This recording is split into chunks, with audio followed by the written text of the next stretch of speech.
ఉట్లు ఎందుకు కడతారు అంటే కృష్ణుణ్ణి ఆ ఉట్లు కొట్టడం అనేటటువంటి ఆ క్రీడలో సంపూర్ణమైన అతని యొక్క చరిత్రని బాల్య విశేషాన్ని గుర్తు చేసుకోవడం కోసం.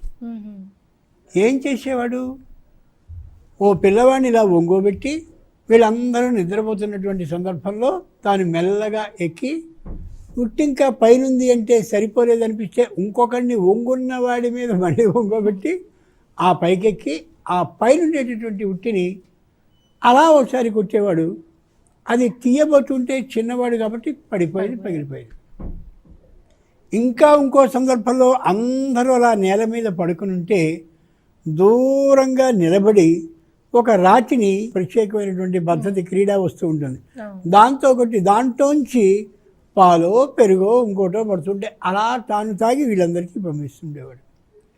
ఒక్కో సందర్భంలో అలా పైన కట్టినటువంటి, అంటే ఈ కృష్ణుడు వస్తాడు ఇలా చేస్తాడని తెలిసినటువంటి సందర్భంలో ఇంకా పైనటువంటి దాన్ని కర్రతో ఒకసారి కొడుతూ ఉండేవాడు. ఆ పళ్ళునంతా పడేటటువంటి సందర్భంలో చిన్న కంచాలో మరోటో పెట్టి చప్పుడు కూడా లేకుండా వెళ్ళి అందరితో కలిసి తాగుతూ ఉండేవాడు. ఇట్లా మొత్తానికి కుండలని పగలగొట్టి పాలని పెరుగుని తాగేటటువంటి విధానాన్ని ఎప్పుడూ చేస్తూ ఉండేవాడు.